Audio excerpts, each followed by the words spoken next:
எல்லாருக்கும் வணக்கங்க. உங்கள் எல்லாரையும் 666 மந்த்ரா யூடியூப் சேனல் வாயிலாக மறுபடியும் சந்திக்கிறதுல எனக்கு ரொம்ப ரொம்ப சந்தோஷம். தொடர்ச்சியாக ஆன்மீகம் சார்ந்த பல அரிய தகவல்களை உங்களோடு நான் பகிர்ந்து கொண்டிருக்கிறேன். உங்களினுடைய மேலான ஆதரவும் நமக்கு தொடர்ந்து கிடைத்து கொண்டே இருக்கு. பல நண்பர்கள் நம்மக்கிட்ட ரொம்ப ஒரு சந்தோஷத்தோட சில விஷயங்களை வெளிப்படுத்துகிறாங்க.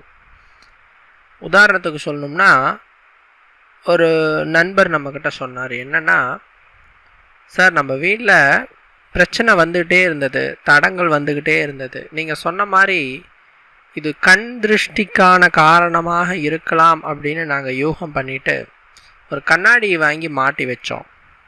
இன்றைக்கி எங்கள் வீட்டில் நல்லா இருக்குது. அதாவது பார்வைக்கு தெரிகிற மாதிரி ஒரு கண்ணாடியை மாட்டி வச்சோம். இன்றைக்கி எங்கள் வீட்டில் நல்லா இருக்குது. வீட்டுக்கு இந்த பேட் வைப்ரேஷன்லாம் குறைஞ்சிருக்கு, சண்டை சச்சரவுகள் குறைஞ்சிருக்கு, காரிய தடைகள் நீங்கியிருக்கு அப்படின்லாம் சொல்கிறார். ரொம்ப ஒரு மகிழ்ச்சியாக இருந்தது இதை கேட்கும் பொழுது. ஏன்னா சின்ன விஷயந்தான், ஒரு கண்ணாடி வாங்கி பார்வைக்கு மாட்டி வைக்கிறதுங்கிறது ரொம்ப ஒரு சாதாரண நிகழ்வு தான். ஆனால் அந்த சாதாரண நிகழ்வு ஒருத்தரினுடைய வாழ்க்கையே மாற்றிருக்கு, ஒருத்தருடைய குடும்பத்தினுடைய நிலையையே மாற்றிருக்கு, ஒரு பாசிட்டிவ் வைப்பாக இருக்குது. அதை சொல்கிறதுக்கு நம்ம சேனல் பயன்படுதுங்கும்போது நமக்கு ரொம்ப சந்தோஷம்தான். சரிங்களா? இந்த மாதிரி எண்ணற்ற நன்றிகள் தொடர்ச்சியாக நம்மக்கிட்ட வந்துக்கிட்டு தான் இருக்குது. இந்த வகையில் நமக்கு ரொம்ப விருப்பமான ஒரு டாப்பிக்கை பற்றி தான் நான் சொல்ல போகிறேன். ஆக்சுவலாக சொல்ல போனால் இந்த டாப்பிக்கை ப்ரீவியஸ் வீடியோஸ்லேயே அப்பப்போ சொல்லியிருப்பேன். விரிவாக அந்த பதிவில் நான் சொல்கிறேன். விஷ்ணு முகூர்த்தம் அப்படிங்கிற ஒரு நேரத்தை பற்றி நான் சொல்ல போகிறேன். இந்த விஷ்ணு முகூர்த்தத்தை அறிந்தவர்கள் வெகு சிலர் தான். ஆன்மீகத்தில் முழுமையாக தன்னை ஈடுபடுத்தி கொண்டவர்களால் மட்டுமே இந்த விஷ்ணு முகூர்த்தத்தை பற்றி, அதனுடைய நன்மைகளை பற்றி, பலன்களை பற்றி முழுமையாக அறிய முடியும், உணர முடியும்.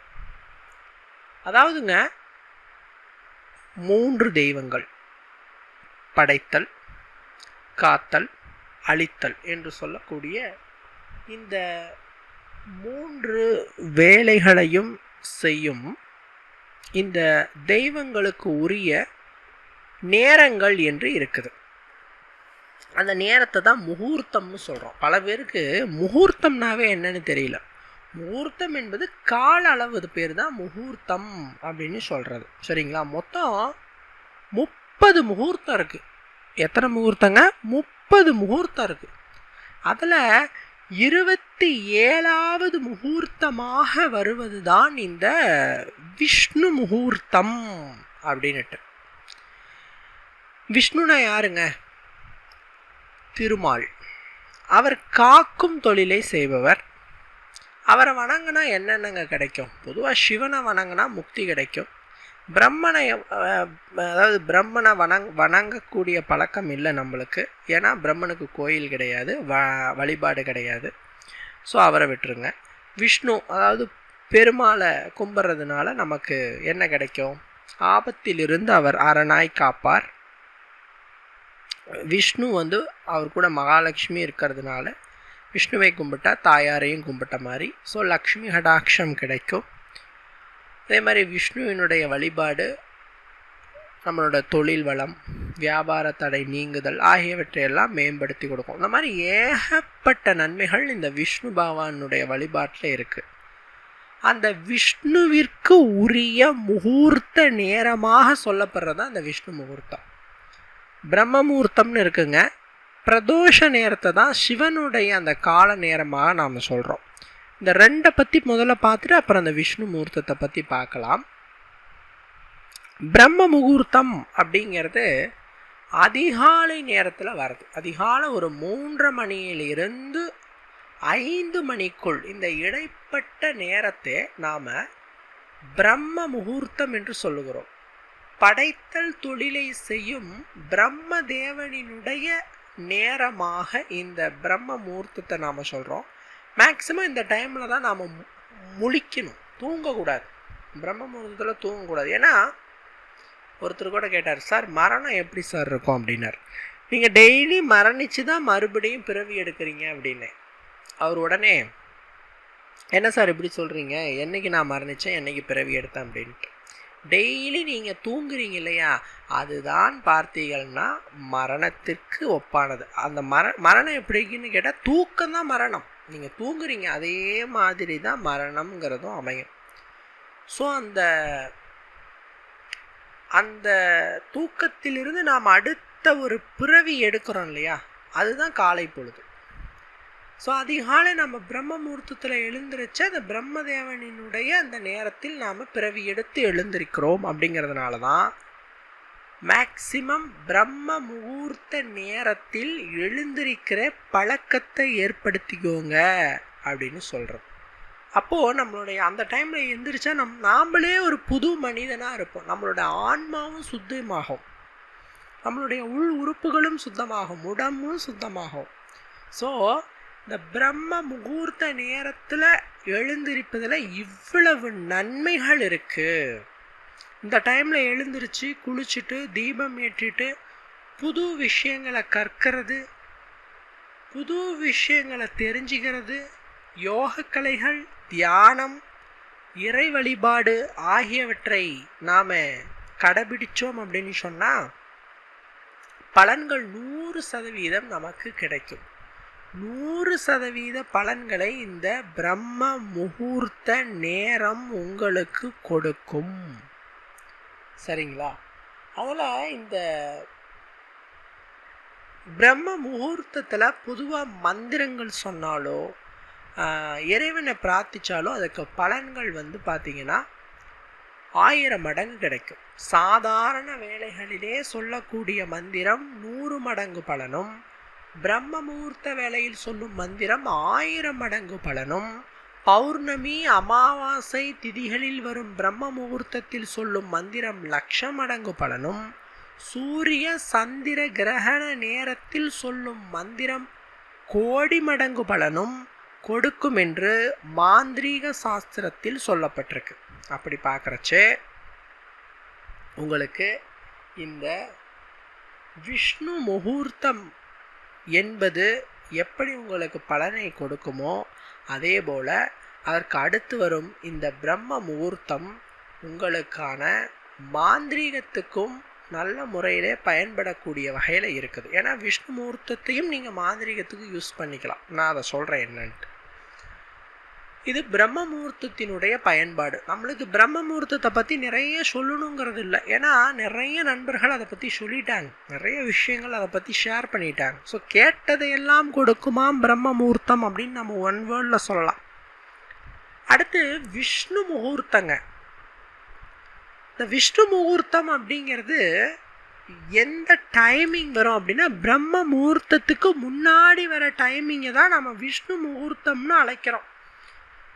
அதாவது 27வது முகூர்த்தம் அதிகாலை 2:48 முதல் 3:36 வரை இருக்கக்கூடிய அந்த காலப்பகுதியை நாம் விஷ்ணு முகூர்த்தமாக கணக்கீடு செய்கிறோம். இந்த விஷ்ணு முகூர்த்தத்தில் தியானம் செஞ்சால் நல்லது, யோகாசன பயிற்சிகள் செஞ்சால் நல்லது.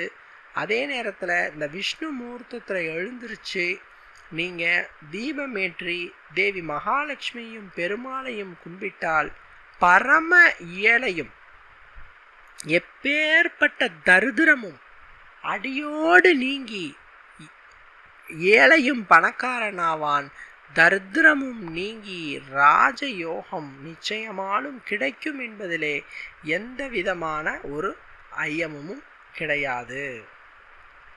சரிங்களா?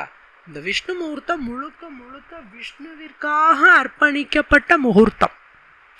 பல பேர் கேட்பாங்க, இந்த விஷ்ணு முகூர்த்தத்தில் நம்மளால் எழுந்திரிக்க முடியுமாங்க சார்? ஏன்னா 3:30 to 5 இந்த டைமில் எழுந்திரிங்க பிரம்ம முகூர்த்தத்தில் அப்படின்னா கூட அது எழுந்திரிக்கவே ரொம்ப பாடுபடுவாங்க.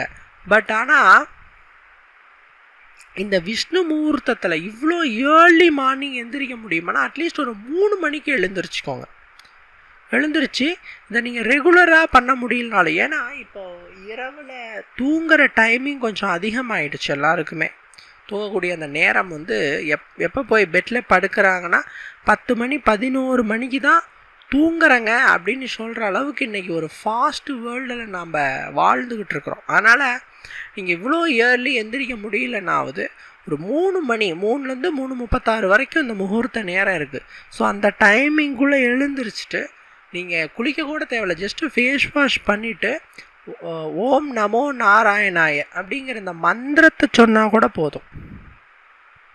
ஓம் நமோ நாராயணாய அப்படிங்கிற இந்த மந்திரத்தை நீங்கள் உச்சரிச்சிங்கனாவே உங்களுக்கு இறைவனினுடைய திருவருள் பரிபூர்ணமாக கிடைக்கும், விஷ்ணுவினுடைய திருவருள் பரிபூர்ணமாக கிடைக்கும். ரெகுலராக பண்ண முடியலனாலும் அட்லீஸ்ட் இந்த ஒரு விஷயத்தை தெரிஞ்சுக்கிட்டு வாரத்தில் ஒரு முறையாவது, இன்னும் அதை வெள்ளிக்கிழமையில் செஞ்சீங்க அப்படின்னா பவர் அதிகம். ஸோ வெள்ளிக்கிழமை ஒரு முறையாவது இந்த ஒரு விஷயத்தை கொஞ்சம் செய்யுங்க. கட்டாயமாக உங்களுக்கு அந்த எம்பெருமானினுடைய அருளால் நீங்கள் தொட்டதெல்லாம் துலங்கும், கேட்டதெல்லாம் கிடைக்கும், பண வரவு பல மடங்கு சேரும் என்பதிலே எந்த விதமான ஐயமுமே கிடையாது. சரிங்களா? இப்போ விஷ்ணு முகூர்த்தத்தை பற்றி நல்லா தெரிஞ்சுக்கிட்டீங்க. அடுத்தது சிவனை பற்றி தெரிஞ்சுக்கலன்னா எப்படி? சிவனுடைய நேரத்தை பிரதோஷ நேரம் அப்படிங்கிற பெயரால் நாம் அழைக்கிறோம். இன்னும் சொல்லப்போனால் சூரியன் அஸ்தமிக்கும் நேரத்திற்கு 1.5 மணி நேரத்துக்கு முன்னாடி இருக்கிற நேரத்தை தான் பிரதோஷ காலம் அப்படிங்கிற பெயரால் நாம் அழைக்கிறோம். சரிங்களா? அதாவது இப்போ சூரியன் மாலை ஒரு 6 மணிக்கு மறைகிறார் அப்படின்னா 4:30 மணியில் இருந்து 6 மணிக்குள் இந்த இடைப்பட்ட நேரத்தை, இந்த இடைப்பட்ட 1.5 மணி நேரத்தை பிரதோஷ காலம்னு நாம் சொல்கிறோம். இது சிவனுக்குரிய நேரமாக நாம் சொல்கிறோம். இதை விளக்கு வைக்கிற நேரமாக நாம் கருத்தில் ஏற்றுக்கிறோம். ஸோ இந்த டைமிங்கில் நாம் சிவநாமத்தை சொல்லி தீபத்தை ஏற்றி வச்சு பிரார்த்திக்கிறதுங்கிறது சிவனினுடைய பரிபூரண அருளினை கொடுக்கும். இந்த டைமில் மேக்சிமம் சாப்பிடக்கூடாதுன்னு சாஸ்திரம் சொல்லும். ஏன்னா உலக நன்மைக்காக சிவபெருமான் ஆழகால விஷத்தை உண்ட நேரமாக இந்த பிரதோஷ நேரம் இருக்கிறது. ஸோ இந்த நேரத்தில் நீங்கள் சாப்பிட்றச்சே உங்களுக்கு அது தோஷமாக மாற வாய்ப்பு இருக்குது. ஸோ மேக்சிமம் அந்த பிரதோஷ நேரத்தில் சாப்பிடக்கூடாது. சரிங்களா? அடுத்து பார்த்தீங்க அப்படின்னாங்க ஒரு 6 மணிக்கு மேலே விஷ்ணு முகூர்த்தம் ஆரம்பிச்சிருது. எப்படி அதிகாலையில் விஷ்ணு முகூர்த்தம் முன்னாடி வருது, பிரம்ம முகூர்த்தம் அடுத்து வருதோ, அதே மாதிரி ஈவினிங் டைம் பிரதோஷ நேரம் முதல்ல வருது, ரெண்டாவது அதே மாதிரி விஷ்ணு முகூர்த்தம் வந்துடுது. இது முகூர்த்த காலமாக வராது. ஏன்னா முகூர்த்தங்களில் ஒரே முகூர்த்தம் தான் விஷ்ணு முகூர்த்தம், அது அதிகாலை. பட் இந்த 6 மணிக்கு மேலே வர காலத்தை விஷ்ணு நேரம் அப்படிங்கிற பெயரால் நாம் சொல்கிறோம். விஷ்ணு நேரம், அதாவது என்ன சொல்லணும்னா பிரதோஷ காலமாகப்பட்டது மொத்தம் 3 மணி நேரம் வரும். சூரியன் அஸ்தமிக்கும் நேரத்திற்கு 1.5 மணி நேரத்துக்கு முன்னாடி இருக்கிற நேரத்தையும் பின்னாடி இருக்கிற 1.5 மணி நேரத்தையும் மொத்தம் 3 மணி நேரம் இந்த பிரதோஷ காலத்தை சொல்கிறோம். அதில் 1.5 மணி நேரத்தை தான் நம்ம பிரதோஷ நேரமாக சிவனுக்கு உரிய அந்த பிரதோஷ காலமாக எடுத்துக்கிறோம். அடுத்து வர 1.5 மணி நேரத்தை விஷ்ணு நேரம், விஷ்ணு காலம் அப்படிங்கிற பெயரால் விஷ்ணுவை நாம் வணங்குறதுக்கு பயன்படுத்திக்கிறோம். இன்னும் சொல்ல போனால் அரியும் சிவனும் வெவ்வேறு என்று சொல்பவர்களுக்கு இது ஒரு சிறந்த சாட்சி. 2 நேரமும் ஒன்றா தான் வரும். காலையில் விஷ்ணு முகூர்த்தம் முடிஞ்சோடனே பிரம்ம முகூர்த்தம் வருது. அதுவும் ஒரு மிகப்பெரிய சிறப்பான ஒரு நிகழ்வு. மும்மூர்த்திகள் அனைவரும் சமமான பலத்தோடு சமமான அருளினை கொடுப்பார்கள் என்பதற்கு இது ஒரு சான்று. சரிங்களா? ஸோ இந்த பிரதோஷ காலத்திலும் நீங்கள் தீபமேற்றி வழிபட்டால் யமபயம் நீங்கும், வீட்டில் இருக்கக்கூடிய அத்தனை விதமான தடைகளும் விலகும், சுபிக்ஷம் மேலோங்கும். ஸோ பிரம்ம முகூர்த்தம் என்பது மனிதனினுடைய அந்த ஒரு புது வாழ்க்கை, ஃப்ரெஷ்னஸ், புது ஒரு ஆழ்மன சிந்தனைகள் ஆகியவற்றை கொடுக்கறது பிரம்ம முகூர்த்தம். விஷ்ணு முகூர்த்தம்ங்கிறது செல்வத்தை கொடுக்கறது, நல்ல ஒரு புத்தியை கொடுக்கறது, கல்வித்தடையை நீக்கி கல்வியை கொடுக்கறதுலாம் விஷ்ணு முகூர்த்தம். பணப்பிரச்சனையை நீக்கி பணத்தை கொடுக்கக்கூடியது விஷ்ணு முகூர்த்தம். விஷ்ணு முகூர்த்தத்தில் ஒரு வாரத்தில் ஒரு நாள் எந்திரிச்சு நாராயண நாமத்தை சொன்னாலோ ராமநாமத்தை சொன்னாலோ அவ்வளோ நல்லது. சரிங்களா? அடுத்தது சிவமுகூர்த்தமான அந்த பிரதோஷ நேரத்திலையும் தீபமேற்றி கும்பிட்டா சிவனினுடைய அருளும் உங்களுக்கு கிடைக்கும். ஸோ இந்த வீடியோ உங்களுக்கு பயன் தரக்கூடிய வகையில் கட்டாயம் இருந்திருக்கும்னு நான் நம்புகிறேன். மற்றும் ஒரு வீடியோவில் உங்களை நான் சந்திக்கிறேன். நன்றி, வணக்கம்.